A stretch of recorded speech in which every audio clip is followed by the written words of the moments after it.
"Greet the sharks," my daughter-in-law whispered, pushing me from the yacht. My son only stood there, grinning. Their plan: steal my $3 billion fortune. But when they returned home, I was there with a special gift. Can you imagine the sting of betrayal so deep, it makes the freezing Atlantic Ocean feel warm by comparison? Because that's exactly what it felt like when my own son, my flesh and blood, pushed me overboard, leaving me to die, all for an inheritance. What would you do if your world was shattered by the people you trusted most? Honestly, I should have seen it coming. At 67, maybe I was just a little too naive, still clinging to the old idea that family meant something, that blood was thicker than, well, you get it. The morning started beautifully, almost deceptively so. David called me himself, not his assistant. That should have been my first red flag, right? He invited me on a celebration cruise on his brand new yacht. "Mom," he'd said, his voice warm with what I thought was genuine affection, "we want to toast your recovery from surgery. Just the three of us, like a real family." I was 6 weeks out from a hip replacement, and I was desperate. Desperate for any sign that my son and his wife, Vanessa, still wanted me around. Ever since my husband, Robert, died 2 years ago, leaving me with his tech empire fortune, things had been different. Colder. So I dressed carefully that morning in the navy blue dress Robert always said brought out my eyes, and took a taxi to the marina. The yacht was magnificent, truly. A gleaming white vessel that probably cost more than most people's houses. David greeted me with an embrace that felt performative, forced. Vanessa watched from the deck, her smile sharp as broken glass. "Isn't she beautiful?" David gushed, gesturing to the boat. 42 feet of pure luxury. "We're thinking of taking her to the Caribbean next month." What he didn't mention was that they'd bought it with the $3 million I'd given them last year, money I thought was for his consulting firm. I was starting to suspect that money had never seen the inside of a business account. The first hour was pleasant enough. We sailed into calm waters, the Massachusetts coastline shrinking behind us. Vanessa served mimosas, talking about renovating my old house, the one I'd signed over to them after Robert died, thinking downsizing to a condo would be simpler for me. But then David started asking questions. Casual ones at first, about my will, about the trust arrangements, about whether I'd considered making changes to simplify things for them. He refilled my champagne glass with a little too much enthusiasm. "It's just that probate can be so complicated, Mom," he said. "We want to make sure everything's taken care of." That's when I noticed Vanessa. She was filming me with her phone. Not openly, no. She held it at an angle, pretending to take selfies, but her camera was clearly pointed at me, capturing me drinking, talking about finances, building some kind of evidence. The pieces clicked into place with horrifying clarity. The power of attorney documents they'd rushed to the hospital after my surgery, insisting they were just temporary to help with bills. My financial advisor suddenly not returning my calls. It all made a sickening kind of sense. "David," I said, carefully setting down my glass, my voice calm despite the storm brewing inside me, "I'd like to go back to shore now." That's when his mask slipped completely. "I'm afraid that's not going to happen, Mom." His voice was different now. Hard. "See, we need to have a conversation about your health, about your memory issues." "Memory issues?" I was sharper than both of them combined. "You've been showing signs of dementia," Vanessa added, stepping closer. "We have it documented. The doctors agree you're no longer capable of managing your financial affairs." That's absurd. But even as I said it, I realized how meticulously they'd orchestrated this. We were miles from shore. No other vessels in sight. Just the three of us, the vast ocean, and their twisted plan, either convince me to sign over everything or... "Mom, we're trying to help you," David said, but his eyes were cold as winter. "We can do this the easy way or the hard way." I stood up slowly, my hips still aching, but my mind crystal clear. "And if I refuse?" That's when Vanessa smiled. A real, chilling smile, the first honest one I'd seen all day. "Well, elderly woman, recent surgery, probably took too many pain medications, got disoriented on the boat." She shrugged. "Tragic accidents happen all the time. I'd raised this man.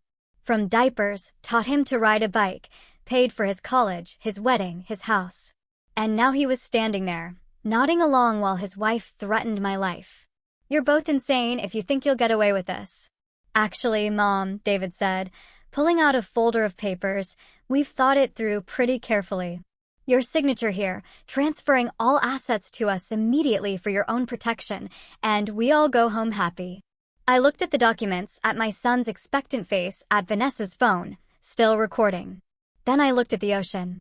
Vast and dangerous, yes, but somehow less frightening than the two people who were supposed to love me. "Go to hell," I said.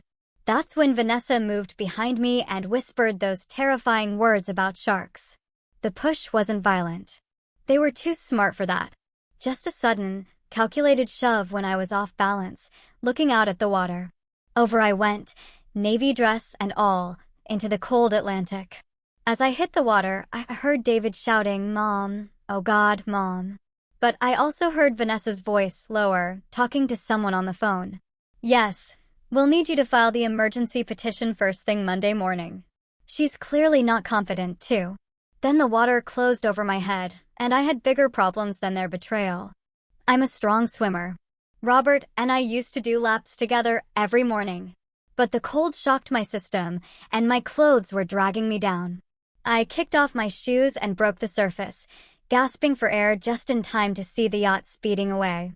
They were actually leaving me there to die. The sheer disbelief was paralyzing. But then, a flicker of hope. A fishing boat. Captain Jake Morrison was exactly the kind of man you read about in books, weathered, salty, and possessed of a moral compass my own family tree seemed to lack. "Holy hell, lady, what happened to you?" he bellowed as he and his teenage grandson, Tyler, hauled me aboard their vessel. I was shivering uncontrollably, my teeth chattering so hard I could barely speak. Jake wrapped me in a blanket that smelled of salt and motor oil while Tyler started the engine. My family, I managed between chattering teeth. "We saw them take off like a bat out of hell," Jake said grimly. "Didn't look back once." What kind of people leave someone floating in the middle of the ocean? The kind who inherit $3 billion if I'm not around to stop them, I thought. Out loud, I just said, the kind who aren't really family. Jake radioed the Coast Guard. "Coast Guard, this is the Molly Sue. We've got a woman we pulled from the water about 12 miles southeast of Gloucester. She's conscious, responsive, but needs medical attention." "Wait." I grabbed Jake's arm. "Please don't. Don't let them know you found me." "Not yet." Jake studied my face with the sharp eyes of someone who'd seen enough of life to recognize when someone was running from more than just cold water. "You in some kind of trouble?"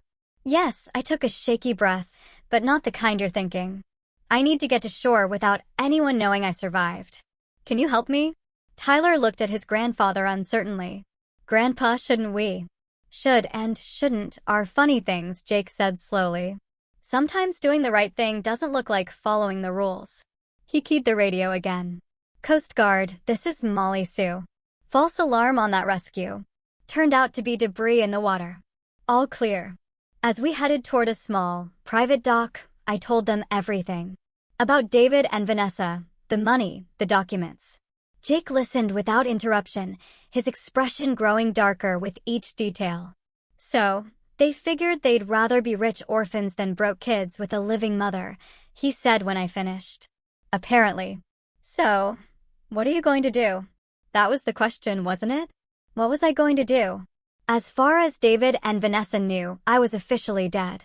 They'd go back to shore, report me missing overboard, play the grieving family while they executed whatever legal documents they'd prepared. But here's the thing about being supposedly dead. It gives you options you never had while you were alive. "I'm going to let them think they won," I said, surprised by how calm my voice sounded. "And then I'm going to destroy them." Jake grinned for the first time since pulling me from the water. Now that sounds like a plan worth helping with. Tyler dropped us at a tiny dock in a cove I'd never seen before. Jake knew a woman there who ran a small bed and breakfast. No questions asked. Cash only. Mrs. Chin was a tough-looking woman in her 70s. She took one look at my bedraggled state and immediately started heating soup. She didn't even blink when Jake explained I needed a place to stay off the books for a while. "Honey, I've been running this place for 30 years, she said, ladling chicken broth into a bowl. I've seen people running from all kinds of things. Long as you're not bringing violence to my door, you're welcome. That evening, while David and Vanessa were presumably filing police reports about their tragically missing mother, I sat in Mrs. Chen's kitchen, wearing borrowed clothes and planning their downfall. Jake had agreed to be my eyes and ears. His boat was legitimately used for fishing charters, which meant he was often around the marina where David kept the yacht. He could monitor their movements, listen to their conversations, maybe even do some investigating of his own. "Here's what I don't understand," I said, sipping my third cup of coffee. "How are they planning to make this legal? Even if I died accidentally, there are procedures, investigations." "That's what's been bothering me, too," Jake agreed. They had to have more than just forged documents. They needed someone on the inside. That night, I made a list of everyone who'd had access to my financial information since Robert died: my lawyer, my accountant, my financial advisor, the bank managers, the trust officers. Someone had been feeding David and Vanessa information, helping them plan this. And I was going to find out who. But first, I needed to know exactly what story they were telling about my disappearance. Mrs. Chen had an old computer with internet access, and I spent hours reading news reports about the tragic boating accident that claimed the life of prominent businessman Robert Harrison's widow. The articles painted a picture of a grieving family dealing with an elderly woman's declining mental state. David was quoted extensively, talking about my confusion and memory issues in recent months. Vanessa had apparently sobbed to reporters about how worried they'd been about my safety. They'd even included a photo of me at David's birthday party last year, looking slightly bewildered as I held a drink. I remembered that moment. I'd been confused because no one had told me it was a surprise party, and I'd arrived at what I thought was a quiet family dinner to find 20 strangers in my former home. But in the photo, I just looked lost and elderly. Exactly the image they wanted to project. The obituary was already online. Margaret Harrison, beloved mother and grandmother, passed away in a tragic boating accident while enjoying an outing with her devoted family. In lieu of flowers, the family requests donations to the Alzheimer's Association. Even in death, they were spinning the narrative of my supposed mental decline. "Bastards," I muttered, closing the laptop. Mrs. Chen looked up from her knitting. "Planning something special for them?" "Oh yes," I said. "Something very special indeed." The funeral was surprisingly well attended for someone who was supposedly dying of dementia. I watched from across the cemetery through binoculars Jake had borrowed from his fishing gear, hidden behind a maintenance shed that gave me a perfect view.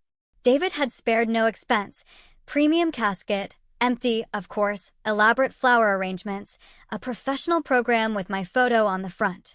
He and Vanessa stood at the graveside in perfectly coordinated black, accepting condolences from friends, business associates, and people I barely recognized. What struck me most was how genuinely sad some of the mourners looked. My neighbor Eleanor was crying openly. My book club friends had come. Even Dr. Peterson, who'd handled my hip surgery, was there looking somber. These people genuinely cared about me, and David and Vanessa were accepting their sympathy while knowing full well I was alive. "See anything interesting?" Jake whispered, crouching beside me. "Besides my son giving an Oscar-worthy performance? Look at who's not there." Jake adjusted his own binoculars. "Like who?" "My financial advisor, Richard Barnes. My lawyer, Patricia Walsh. My accountant, Michael Torres." I lowered the binoculars, pieces clicking into place. The people who would normally be at the funeral of a client worth $3 billion are nowhere to be seen. "Maybe they're busy with the estate stuff," Jake offered. "Maybe. Or maybe they can't look people in the eye while they're part of this scheme." After the service, I watched David and Vanessa work the crowd like politicians, shaking hands, accepting hugs, playing their roles perfectly. But I also noticed how quickly they ushered people away when anyone started asking detailed questions about my final days. That afternoon, Jake drove me back to Mrs. Chen's in his pickup truck, taking a roundabout route to avoid any chance encounters. I'd been officially dead for 4 days now, and I was starting to understand the unique advantages of my situation. "I need to get into my old house," I told him as we pulled into Mrs. Chen's driveway. "That seems dangerous." "They're probably staying there now, right?" "Not according to the property records I looked up this morning. They kept their own place." My house has been sitting empty since I moved to the condo last year. I pulled out a piece of paper where I'd been making notes. But here's the interesting part. Someone's been paying the utilities, electricity, water, heating. Someone's maintaining it. Why would they do that if no one's living there? Good question, Jake said. I think it's time I found out. That night, Jake dropped me off 3 blocks from my former home in Beacon Hill. The house where I'd lived with Robert for 35 years raised David, hosted countless dinner parties and holiday celebrations. The house I'd signed over to my son because I thought family meant something. It was after midnight and the street was quiet except for the occasional car passing. I still had my key. David had never thought to ask for it back, and I slipped around to the back door like a criminal breaking into my own former home. The house felt different. Not empty exactly, but wrong somehow. I made my way through the familiar rooms using the flashlight Jake had given me, being careful to avoid the windows facing the street. The living room furniture was covered with sheets, but I could see that new pieces had been added, expensive pieces, a leather sofa that cost more than most people's cars, an entertainment center that definitely wasn't there when I'd lived here. In the kitchen, the refrigerator was stocked not with the basics you'd keep in a house you occasionally visited, but with fresh food, expensive food, imported cheese, organic vegetables, the kind of premium items that suggested regular occupancy. But it was in the home office, Robert's old study, where I found what I was really looking for. The desk was covered with documents, legal papers, financial statements, and most damning of all, a detailed timeline of what they called the Margaret Project. My own name turned into a code word for my elimination. I photographed everything with the disposable camera Jake had given me, my hands shaking with rage as I read through their plans. They'd been working on this for over a year, carefully documenting what they claimed were signs of my mental deterioration. Doctor visits where they'd coached me to seem confused. Social situations where they'd set me up to look disoriented. The birthday party photo in the newspaper? They'd deliberately not told me it was a surprise party, then captured my confused reaction. The medication mix-up I'd had 3 months ago that landed me in the emergency room? They'd switched my prescription bottles. Every moment of confusion, every instance where I'd seemed off balance or forgetful, had been carefully orchestrated and documented as evidence of dementia. But the most chilling document was a letter from someone signed only as MT, apparently one of their co-conspirators. The timeline needs to be accelerated. Margaret's been asking too many questions about the power of attorney documents. If she gets suspicious and goes to a lawyer independently, everything falls apart. I recommend moving to Phase 3 within the next 2 weeks. Phase 3, according to the timeline, was my death. I was photographing the last document when I heard a car door slam outside. Headlights swept across the front windows, and I heard voices approaching the front door. David and Vanessa, coming home from their grief performance. I quickly gathered my things and headed for the back door, but I could hear their conversation as they entered. Think the Peterson woman bought it? She was crying too hard to think straight. Besides, what's she going to investigate? Mom fell off a boat. It happens. What about the will? How long before we can probate? MT says we'll have full access to the accounts within 6 weeks. I slipped out the back door and into the garden, my heart pounding. But as I crept along the side of the house toward the street, I heard something that stopped me cold. A baby crying. There was a baby in my former house. David and Vanessa had never mentioned having a child, which meant there was more to this story than I'd realized. The baby changed everything. As I crouched behind the rose bushes I'd planted 20 years ago, listening to the sound of an infant crying in my former home, I realized this wasn't just about my money. This was about something much bigger. Jake picked me up at the corner 15 minutes later, and I was still shaking as I climbed into his truck. "You look like you've seen a ghost," he said. "Worse. I've seen my replacement." I told him about the baby, about the documents, about the mysterious MT who seemed to be orchestrating everything. "A baby?" Jake repeated slowly. "They never mentioned having a kid. Never. And David always said he and Vanessa weren't ready for children. Said they were too focused on their careers." I pulled out my disposable camera. I need to get these photos developed, but not at any place they might have connections. Jake knew a guy in Gloucester who ran a 1-hour Photoshop and didn't ask questions. While we waited for the pictures, we sat in Jake's truck, drinking coffee from a gas station and trying to piece together the puzzle. So, they've been planning this for over a year, Jake said, studying my notes. Systematically making you look incompetent, documenting everything, getting someone inside your financial team to help them. And now there's a baby involved, which means either they've been lying about having children or... I stopped, another possibility occurring to me. Or the baby isn't theirs. What do you mean? Think about it. If they've been planning to steal my fortune, they'd want to make sure they have a legitimate heir. Someone to inherit everything if something happened to them. But they'd need a child with the right bloodline, the right legal claim. Jake looked at me with concern. You think they stole a baby? I think they did something. And I think MT, whoever that is the key to understanding what. The photos, when developed, were devastating. Clear evidence of their year-long conspiracy, complete with timelines, fake medical reports, and financial projections showing how they planned to spend my money. But the most disturbing photo was the last one, a birth certificate I'd almost missed, tucked under other papers. Baby Harrison, born 3 weeks ago. Mother, Vanessa Harrison. Father, David Harrison. But I'd been around Vanessa just 4 days ago on that yacht. She definitely wasn't recovering from childbirth. This birth certificate is fake, I told Jake. Completely fabricated. So, whose baby is it?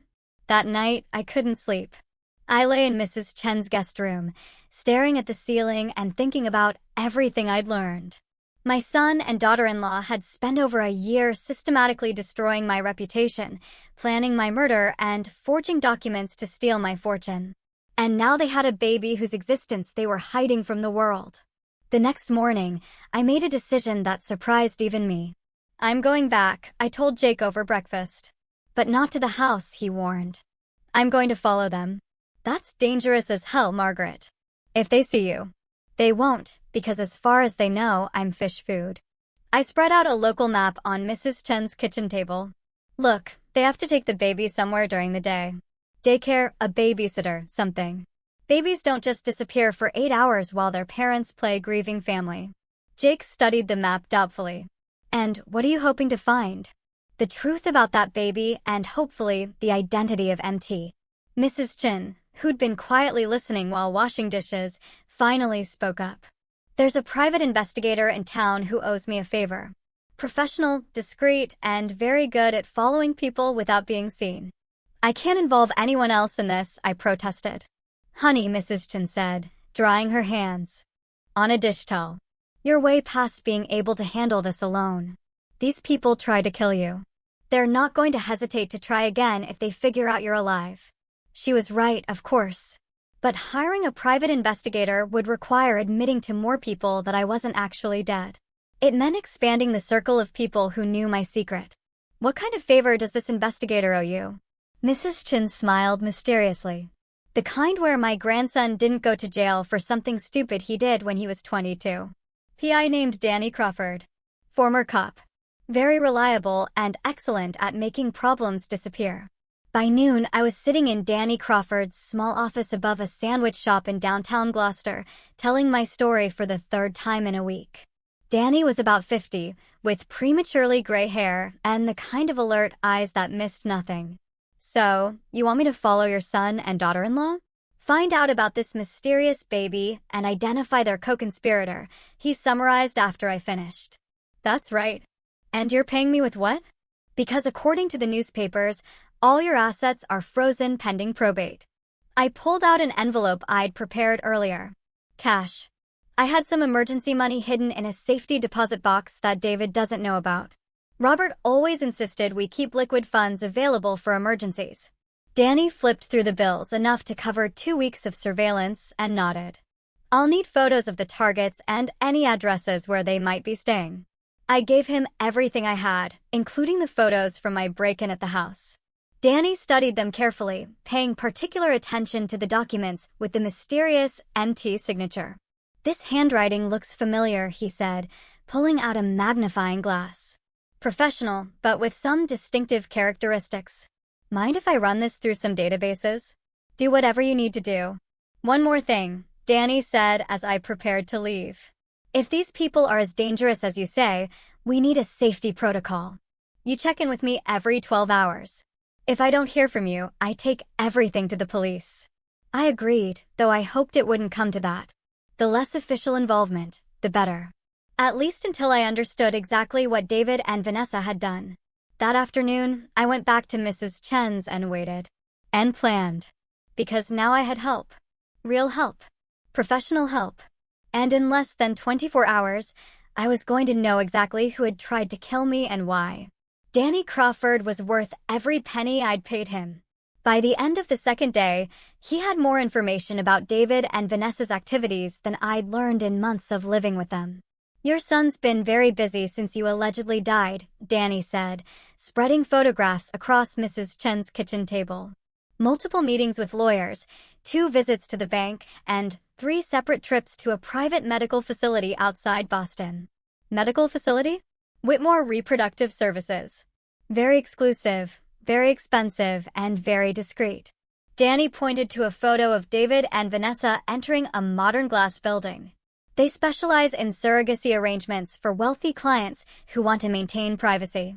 The pieces were clicking into place, and the picture they formed made my stomach churn. They bought a baby. Looks like it. And not just any baby. They specifically requested a newborn that could pass for their biological child. According to my contact at Whitmore, the arrangements were made 8 months ago, paid for in cash, with instructions to have the birth certificate pre-prepared. Mrs. Chen sat down, bringing 3 cups of coffee, and joined us at the table.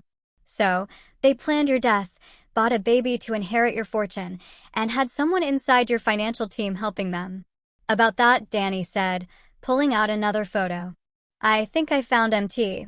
The photo showed a woman in her 40s with short auburn hair and an expensive briefcase, shaking hands with David outside a downtown law office. She looked vaguely familiar, but I couldn't place her. Miranda Torres, Danny continued. Partner at Morrison Torres and Associates. They handle estate planning for several prominent Boston families. Torres, I repeated, a sudden thought. Wait. Michael Torres is my accountant. Are they related? Married. And here's where it gets interesting. Miranda Torres has been quietly building a client base of wealthy, elderly individuals with strained family relationships. She specializes in what she calls family transition planning. I stared at the photo, recognition finally dawning. I'd met her about 6 months ago at some charity function David dragged me to. She was very interested in my estate planning, kept asking questions about my trust structures. I'll bet she was. Because Miranda Torres has a very specific business model. She identifies elderly clients with substantial assets and estranged families, then helps the families accelerate their inheritance through what she calls compassionate intervention. You mean murder, Mrs. Chen said bluntly. I mean, she creates legal frameworks that allow families to take control of assets while the elderly person is still alive, using claims of incompetence, dementia, or diminished capacity. She's done it at least 6 times in the past 3 years. Danny spread out more photos, surveillance shots of Miranda Torres meeting with different families, entering various law offices, visiting what appeared to be private medical facilities. She's running a whole operation. Finds wealthy elderly people with greedy relatives, helps orchestrate evidence of mental decline, provides legal cover for asset transfers, and takes a substantial cut of the inheritance. And if the elderly person refuses to cooperate or gets suspicious, they have accidents. Boating mishaps, falls downstairs, medication overdoses. Always tragic, always plausibly accidental, and always financially convenient for the surviving family. I felt sick. This wasn't just about my money. It was about a systematic operation targeting vulnerable seniors. How many people has she killed? That I can prove? None. That I suspect? At least 12 over the past 5 years. She's very good at covering her tracks, and she only works with families who can provide plausible alternative explanations for their relatives' deaths. We have to stop her. We will. But first, we need to understand exactly what your son and daughter-in-law have already put in motion. Because according to my sources, they filed preliminary probate documents yesterday. Danny pulled out a legal folder. They're claiming you died intestate without a valid will, which would make them your sole heirs. They're also claiming that any existing estate planning documents are invalid because they were signed while you were mentally incompetent. But I have a will. A very specific, detailed will that was updated just 2 years ago. I know. I found it. Danny opened the folder and pulled out a familiar document, my will, with what appeared to be my signature at the bottom. But the text was completely different from what I remembered signing. They replaced it, I whispered, scanning the forged document. This leaves everything to David, with provisions for any future children he might have, including the baby they just acquired. Through Whitmore Reproductive Services. I stood up and walked to Mrs. Chen's window, looking out at the ocean. A week ago, I'd been a grieving widow trying to maintain a relationship with my only family. Now I was a murder victim who'd survived her own assassination, discovering that my son was part of a larger criminal enterprise targeting elderly people. There's something else, Danny said gently. About the baby. I turned back to face him. The birth mother was a 17-year-old girl named Sarah Collins. Runaway from Maine. No family, no support system. Miranda Torres found her at a shelter in Portland and offered her $50,000 to carry a baby for a loving couple who couldn't have children. Where is she now? Danny's expression was grim. According to the medical records, she died from complications during delivery. But I spoke to a nurse at Whitmore who remembers Sarah, healthy girl, no risk factors, normal pregnancy, right up until the day she gave birth. The implication hung in the air like smoke. They killed her, I said. I think so, but I can't prove it yet. Danny gathered up his photos. What I can prove is that your son and daughter-in-law are part of a criminal organization that's been systematically murdering elderly people for their money. And tomorrow morning, they're meeting with Miranda Torres to finalize the legal transfer of your assets. I sat back down, my mind racing. Where? Torres's office downtown. 10 a.m. I looked at Mrs. Chin, then at Danny, then at the photos spread across the table showing my son shaking hands with a professional killer. Then I guess it's time for Margaret Harrison to rise from the dead. The hardest part about planning your return from the dead is deciding which audience gets the shock first. I could confront David and Vanessa privately, giving them a chance to explain themselves. But that assumed they deserved an explanation. Or I could make my resurrection public, letting them discover I was alive the same way the rest of the world would. I chose option 3, strategic haunting. You want a what? Danny asked when I explained my plan. I want them to know I'm alive, but not know how much I know about their operation. I want them scared, off balance, making mistakes. Mrs. Chin nodded approvingly. Psychological warfare. I like it. The plan was simple but effective. While David, Vanessa, and Miranda Torres were in their downtown meeting, dividing up my assets, I would be making my presence known in more subtle ways. Danny had discovered that they were keeping the baby at David's house during the day with a private nurse who'd been hired through one of Miranda Torres's front companies. The nurse, a woman named Carol Peterson, had no idea she was caring for a baby that had been essentially purchased through the death of its teenage mother. Carol's a good person, Danny assured me after running a background check. Single mom, nursing degree, clean record. She probably thinks she's helping a legitimate family with childcare. Then she deserves to know the truth. That morning, while David and Vanessa were downtown, legally erasing me from existence, I stood on the front porch of my former home and rang the doorbell. Carol Peterson was younger than I'd expected, maybe 35, with tired eyes and a genuine warmth. She opened the door holding a baby bottle and wearing scrubs covered with cartoon animals. "Can I help you?" she asked. "Hello, Carol. My name is Margaret Harrison. I believe you're caring for my grandson." The blood drained from her face. She knew that name. It had been all over the news for the past week. The wealthy widow who died in a boating accident. You're dead. Yes, I've been reading about that. Fascinating story, though not entirely accurate. I smiled gently. May I come in? I think we need to talk. Carol stepped back, still staring at me like I was actually a ghost. But you died. In the papers, on the news, your son said. My son said a lot of things, apparently. Not all of them true. I followed her into the living room, my former living room, where a baby sat in a bouncy seat, gurgling contentedly. Oh, I breathed, seeing the infant for the first time. Oh, you beautiful thing. The baby was perfect, maybe 3 weeks old, with dark hair and serious brown eyes. He was wearing an expensive outfit, and the room around him was filled with high-end baby equipment that must have cost thousands of dollars. What's his name? I asked, settling into a chair beside the bouncy seat. Baby Harrison, Carol said automatically, then caught herself. I mean, they said his name was going to be Robert Jr. after his grandfather, but they haven't decided for sure.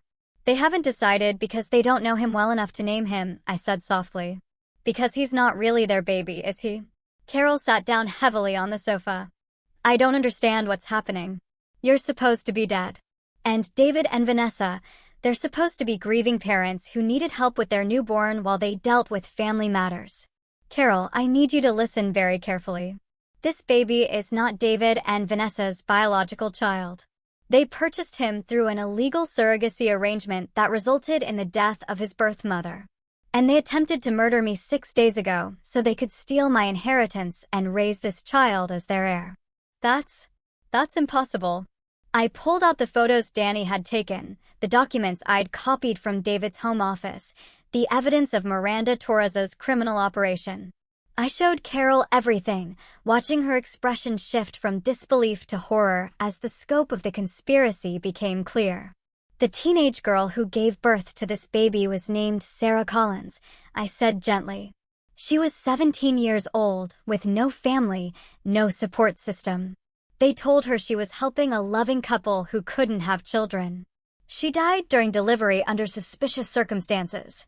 Carol was crying now, looking at the baby with new understanding. He's an orphan. Yes.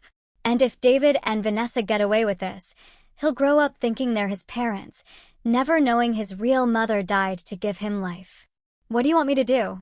I want you to take pictures.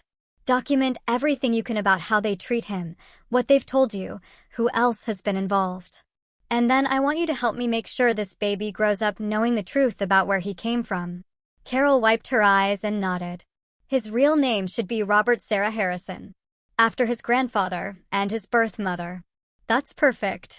I spent an hour with Carol and baby Robert Sarah, taking photos, documenting the setup in my former home, and explaining what would happen next. Carol agreed to continue caring for the baby while secretly gathering evidence and keeping me informed about David and Vanessa's activities. They'll be back around noon, she told me as I prepared to leave. They always come home for lunch to check on him, make phone calls, handle business. Perfect. By then, they'll have received my first message. While I'd been talking to Carol, Danny had been busy downtown. He'd parked across from Miranda Torres's office building with a telephoto lens, taking pictures of David and Vanessa entering the building, meeting with Torres, shaking hands over what they thought was my legal death certificate. But the real gift was what Jake had delivered to their lawyer's office while they were in the meeting. I'd written a simple note on elegant stationery. Dear David and Vanessa, reports of my death have been greatly exaggerated. We need to talk. Love, Mom. P.S. Give my regards to little Robert Sarah. He's beautiful. The note was delivered by messenger at exactly 11:47 a.m., while they were still in Torres's office finalizing the probate paperwork. According to Danny, who watched from across the street, all three of them came running out of the building within minutes of receiving the note, their faces white with panic. The psychological warfare had begun. And that afternoon, when they returned to my former house, expecting to find their comfortable conspiracy intact, they were going to discover that their supposedly dead victim had been very busy indeed. Because I wasn't just alive. I was angry. I was armed with evidence. And I was ready for war. I was sitting in my favorite armchair, the one Robert had bought me for our 20th anniversary, when David and Vanessa came home from their meeting with Miranda Torres. I'd positioned myself so I'd be the first thing they saw when they walked through the front door of what used to be my house. The look on their faces was worth 6 days in the Atlantic Ocean. Hello, darlings, I said pleasantly, not getting up. How was your meeting? I hope you didn't sign anything important while I was away. Vanessa screamed. Actually screamed, like she'd seen her worst nightmare come to life, which I suppose she had. David just stood there with his mouth open, still holding his keys, staring at me like I might disappear if he blinked hard enough. Surprised? I asked. I have to say, the reports of my death were terribly premature. Though I did enjoy reading my own obituary. Alzheimer's donations? Really? That was a nice touch. Carol appeared from the kitchen, carrying baby Robert Sarah. She'd been waiting in the back of the house as we'd planned, ready to witness whatever happened next. Mrs. Harrison asked me to bring the baby out, Carol said nervously. She wanted to meet her grandson properly. Her grandson? Vanessa found her voice, though it came out as a croak. Carol, this woman she's dead. I supplied helpfully. Yes, we covered that. Turns out drowning is harder than it looks, especially when there are good people around to pull you out of the water. David finally managed to speak. Mom, we thought the Coast Guard searched. The Coast Guard searched for debris, not survivors. Funny how that works when no one actually reports a person overboard. I accepted the baby from Carol, settling him comfortably in my arms. Hello, little Robert Sarah. I'm your real grandmother, not the kind who tries to buy you with blood money. His name isn't Robert Sarah. Vanessa snapped, some of her composure returning. His name is whatever we decide to name him because he's our son. Is he? I looked down at the baby, who was looking back at me with those serious brown eyes. Tell me, Vanessa, when exactly did you give birth? Because 4 days ago on that yacht, you certainly didn't look like someone who delivered a baby 3 weeks earlier. The birth was private. Yes, I'm sure it was very private indeed. So private that the actual mother died during delivery under mysterious circumstances. I looked up at them both. Did you know her name was Sarah Collins? 17 years old, from Maine. No family to ask questions when she disappeared. The silence in the room was deafening.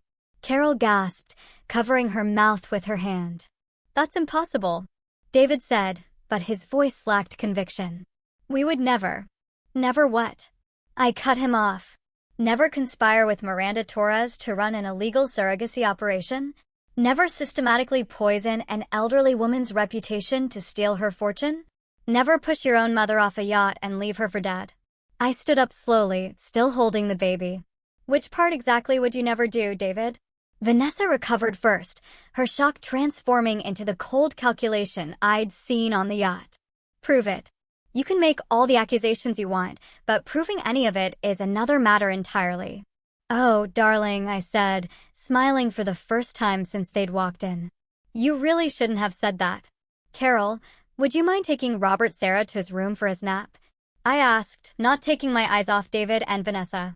The grown-ups need to have a conversation.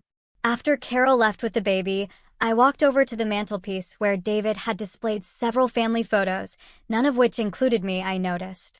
Sit down, I said, my voice carrying the authority that had once run Robert's household staff. Both of you. They sat, still looking shell-shocked.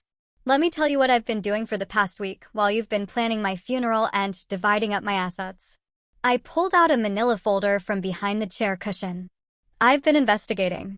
And learning. And documenting. I spread the photographs Danny had taken across the coffee table. David and Vanessa meeting with Miranda Torres. Multiple visits to Whitmore Reproductive Services. Financial documents showing the cash payments for the baby. This is Miranda Torres, I said, pointing to one photo. She specializes in helping families like you accelerate their inheritances through what she calls compassionate intervention. In plain English, she helps greedy relatives murder elderly people for their money. That's ridiculous, Vanessa said, but she was staring at the photos with growing alarm. Is it? Because I have documentation of at least 6 other cases where Miranda Torres provided legal cover for families who wanted their elderly relatives dead. 6 other families who suddenly had convenient accidents after showing signs of mental decline that were later proven to be artificially induced. I pulled out another set of documents. Like Mrs. Eleanor Walsh, age 73, fell down the stairs in her own home 3 weeks after her son started adding sedatives to her evening tea. Her son inherited $2 million. David had gone very pale. Mom, you're scaring yourself with conspiracy theories. Or Mr. Charles Bennett, age 68, died in a single car accident after his daughter convinced his doctor that his medication needed to be adjusted. His daughter inherited $4 million. I looked directly at David. These aren't theories, son. These are murders. And you're part of the same operation. We never killed anyone. Vanessa said quickly. Even if what you're saying about this Torres woman is true, we never actually hurt anyone. Really? What about Sarah Collins? Silence. What about the 17-year-old girl whose baby you bought? The girl who died during delivery under suspicious circumstances? The girl whose death gave you the air you needed to justify inheriting my fortune? That wasn't. We didn't know, David started, then stopped. Didn't know that Miranda Torres was running a black market baby operation using vulnerable teenage girls? Didn't know that those girls had a habit of dying during delivery? Didn't know that you were accessories to murder? I pulled out another document, Sarah's death certificate, which Danny had obtained through his contacts. Sarah Collins died from what the medical examiner called unexpected cardiac arrest during delivery. But according to the nurse who was present, Sarah was healthy, young, and showing no signs of distress right up until the moment she stopped breathing. Carol had returned and was standing in the doorway, listening to everything. The same nurse, I continued, who told my investigator that Miranda Torres was present during the delivery and that she personally administered what she claimed was a routine medication just minutes before Sarah went into cardiac arrest. Your investigator? David asked weakly. Oh, yes. Did you think I was handling this alone? I have a private investigator, surveillance photos, financial records, medical documents, and testimony from multiple sources. I smiled coldly. I also have something else you might find interesting. I walked over to what used to be Robert's desk and opened the top drawer, pulling out a small digital recorder. I've been recording this entire conversation. Every word you've said, every admission you've made, every piece of evidence you've confirmed. I held up the recorder. Did you know that in Massachusetts, only one party needs to consent to recording a conversation? And since this is taking place in what used to be my home, I think I qualify as a consenting party. Vanessa jumped to her feet. You can't use that in court. It's entrapment or something. Actually, it's evidence. Evidence of conspiracy, fraud, and accessory to murder. Evidence that will put both of you in prison for a very long time. David finally found his voice. What do you want? What do I want? I laughed, and it wasn't a pleasant sound. I want my money back. I want that baby properly adopted by a family who will love him and tell him the truth about his birth mother. I want Miranda Torres arrested for the serial killer she is. And I want you both to spend the rest of your lives remembering that you tried to murder your own mother for money. And if we cooperate? Vanessa asked. If you cooperate, I might consider not pressing charges for attempted murder. The fraud charges, the conspiracy charges, the accessory to murder charges, those are out of my hands now. But attempted murder is my choice. I looked at both of them. These two people who had shared my home, my table, my family holidays, who had planned my death with the same casual efficiency they might use to plan a vacation. You have 24 hours to decide. They chose Pearly. Instead of confessing, instead of cooperating, instead of showing even a hint of remorse for trying to murder me, David and Vanessa decided to double down on their original plan. I discovered this at 6 the next morning when Danny Crawford called Mrs. Chen's bed and breakfast with an urgent warning. They're moving fast, he said without preamble. I've been monitoring their communications, and they spent all night on the phone with Miranda Torres and someone else. Someone they kept referring to as the cleaner. I was instantly awake. What kind of cleaner? The kind who makes problems disappear permanently. They're planning to have you killed again. And this time, they want to make sure the body is found so there's no question about your death. Mrs. Chen, who had been listening from the kitchen doorway, immediately started making phone calls. Within 15 minutes, Jake Morrison was at our front door with his pickup truck, and we were evacuating to a safe house Danny had arranged. How much time do we have? I asked as we drove through the pre-dawn darkness. Not much. The cleaner they hired is flying in from New York this morning. According to my sources, he specializes in making murders look like accidents, and he's got a perfect success rate. The safe house was a small cottage on a private island, accessible only by boat. Jake knew the owner, another fisherman who owed him favors and didn't ask questions. We reached it just as the sun was coming up over the Atlantic. "This is insane," I said, sitting at the cottage's kitchen table with a cup of coffee, trying to process what was happening. My own son hired a professional killer to murder me. "People do terrible things for money," Jake said grimly. "But we're not going to let them get away with it." Danny arrived an hour later with more disturbing news. "It's worse than we thought. Miranda Torres isn't just running a murder for inheritance scheme. She's part of a larger network. They've been targeting wealthy elderly people across New England for years." He spread out photographs and documents across the table. "I've identified at least 20 suspicious deaths over the past 5 years. All wealthy seniors, all with greedy relatives, all ruled accidental or natural despite circumstances that should have triggered investigations. How are they getting away with it? They've got people inside the system, medical examiners, police detectives, probate judges. It's not just a family business. It's organized crime with a very specific target demographic." Mrs. Chin, who had insisted on coming with us despite the danger, was studying the photographs with a keen eye. "This woman here," she said, pointing to a surveillance photo. "I've seen her before." "Where?" "At the hospital where I volunteer. She was there about 6 months ago, asking questions about elderly patients who didn't have family visitors. Said she was from some kind of social services agency." Danny and I exchanged looks. "She was scouting for targets. And now they're coming after you because you're the first person who survived their operation and can testify about what they do," Jake said. "Then we need to make sure my testimony is heard before they have a chance to silence me."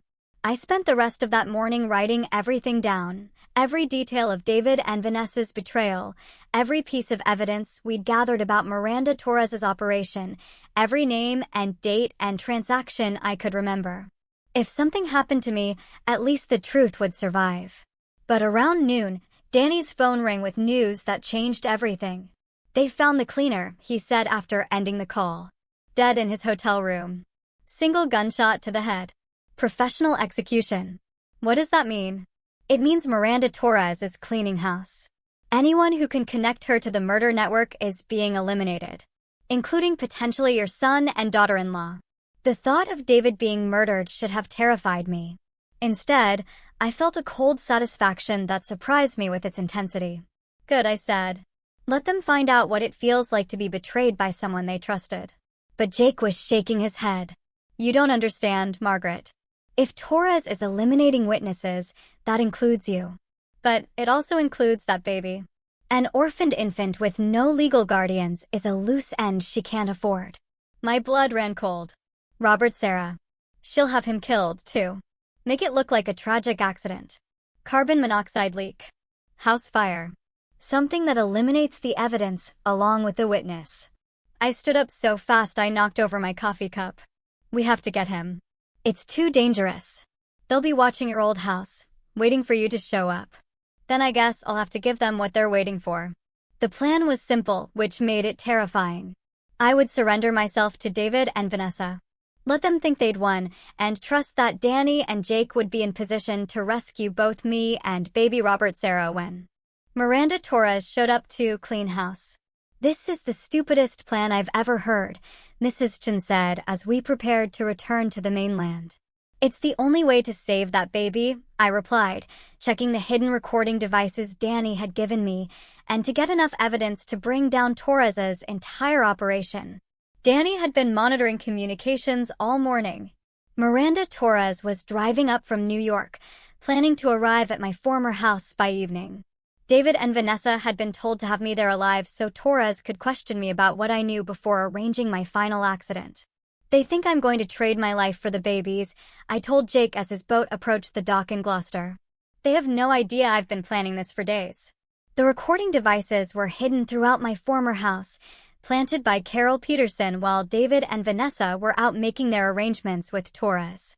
Carol had also positioned cameras in strategic locations and would be hiding in the basement with baby Robert Sarah, ready to escape through the old servant's entrance if things went wrong.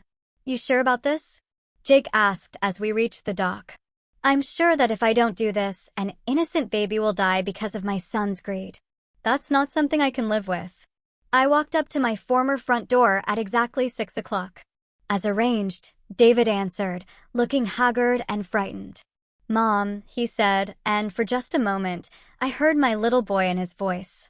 The child I'd raised, loved, sacrificed for. "Hello, David. I'm here as promised." Vanessa was pacing in the living room, her usual composure completely shattered. "She'll be here soon," she said without looking at me. "Miranda Torres. She wants to talk to you." "I'm sure she does." "Mom." David started, then stopped. "I never wanted it to go this far." "But you let it," I said simply. "You let it go this far because $3 billion was worth more to you than your mother's life." He couldn't meet my eyes. Miranda Torres arrived precisely at 7. She was smaller than I'd expected.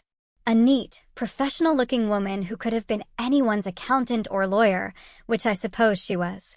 "Mrs. Harrison," she said pleasantly, extending her hand as if we were meeting at a cocktail party. "I'm so glad you survived your boating accident.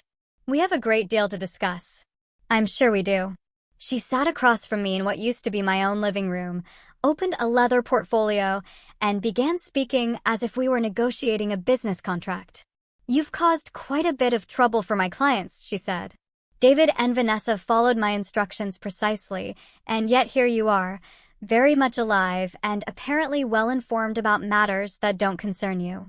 Murder concerns me, especially when it's my own.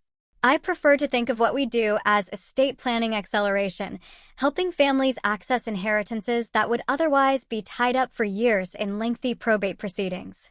She smiled coldly. "We provide a valuable service to people who understand that time is money." "And the elderly people you kill? What service do you provide to them?" "Peace. An end to the confusion and fear that comes with age-related cognitive decline. A dignified death that allows their families to remember them as they were, not as they become." I stared at her, amazed by her ability to rationalize mass murder. "How many?" "How many what?" "How many people have you killed?" She consulted her portfolio as if checking appointment schedules. "Over the past 5 years, my clients and I have successfully resolved 37 cases involving elderly individuals whose continued existence was creating financial and emotional hardship for their families." 37 murders. She was confessing to 37 murders as if they were tax returns she'd filed. "And you're planning to make me number 38? "Oh, Mrs. Harrison, I'm afraid you'll be number 39. We had to resolve another matter earlier today, a gentleman who was becoming too curious about our operations." She smiled. "But yes, you will, unfortunately, need to have another accident. A more permanent one this time." "And the baby?" "Tragic carbon monoxide leak. These old houses, you know, faulty heating systems can be so dangerous." I looked at David and Vanessa, who were sitting frozen on the sofa like mannequins. "This is what you wanted?" "Not just my death, but the death of an innocent baby." Neither of them answered. "The baby is a loose end," Torres continued matter-of-factly. "His existence complicates the inheritance structure, and his origins raise too many questions. Much simpler to eliminate him now and claim that David and Vanessa are tragically childless and in need of the emotional support that only significant wealth can provide." That's when I smiled for the first time since she'd arrived. "Miss Torres," I said pleasantly, "I think there's something you should know." "And what's that?" "You're under arrest." The FBI agents came through every door simultaneously, front, back, basement, and even through the windows. They'd been listening to every word Miranda Torres had said, recording her confession to 37 murders and her plans to commit 2 more. "Miranda Torres," Agent Sarachan announced, "you're under arrest for conspiracy to commit murder, wire fraud, elder abuse, and racketeering." Torres tried to run. She actually bolted for the kitchen, probably hoping to escape through the back door. She made it about 6 feet before 3 agents tackled her to my former hardwood floors. David and Vanessa just sat there in shock as Agent Chen read them their rights. "Margaret Harrison," Agent Chen said, turning to me with a smile. "That was extremely dangerous and extremely well done. It turned out that Danny Crawford wasn't just a private investigator. He was a former FBI agent who'd been working undercover to investigate the elder abuse network that Miranda Torres had been running. My case had provided the perfect opportunity to get Torres to confess on tape to her entire operation. "We've been tracking her for 2 years," Agent Chin explained as the house filled with crime scene technicians, but she was too careful, too smart. She never directly participated in the murders. She always used intermediaries and made sure she had plausible deniability. "Until today," I said. "Until today, when she confessed to 37 murders while planning 2 more on federal recording equipment." Carol Peterson came up from the basement carrying baby Robert Sarah, both of them unharmed. "Is it over?" she asked. "It's over," I confirmed, taking the baby from her arms. "At least the dangerous part is over." The legal part took months. David and Vanessa were charged with conspiracy to commit murder, fraud, elder abuse, and accessory to murder in the death of Sarah Collins. They both took plea deals, 25 years for David, 20 for Vanessa. Miranda Torres went to trial and was convicted on all counts. Life in prison without possibility of parole. The network she'd built was dismantled over the following year. 17 other conspirators were arrested, including corrupt medical examiners, probate lawyers, and family members who'd participated in the murders. The investigation revealed that the operation had stolen over $200 million from elderly victims across 6 states. But the most important outcome was baby Robert Sarah. I legally adopted him with the full support of the court system and Sarah Collins's extended family, who were found living in Canada. They were grateful that someone was willing to raise Sarah's son and tell him the truth about his brave young mother who had tried to give him a better life. "His real name is Robert Sarah Harrison," I explained to the family court judge. "Robert for his grandfather, Sarah for his birth mother, and Harrison because that's the family that will love him and raise him with the truth about where he came from." The judge, a woman in her 60s who'd been following the case closely, smiled. "I think Sarah Collins would be proud of how her story ended. I'm 72 now, 5 years later, and Robert Sarah is a remarkable little boy who knows exactly who he is and where he came from. He knows his birth mother was a brave teenager named Sarah who wanted him to have a good life.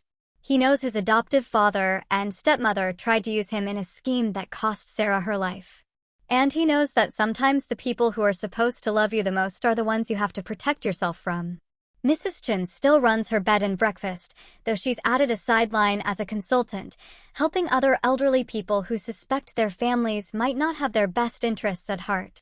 Jake Morrison still runs his fishing charters, but he's also become something of a local legend for pulling dying grandmothers out of the Atlantic Ocean.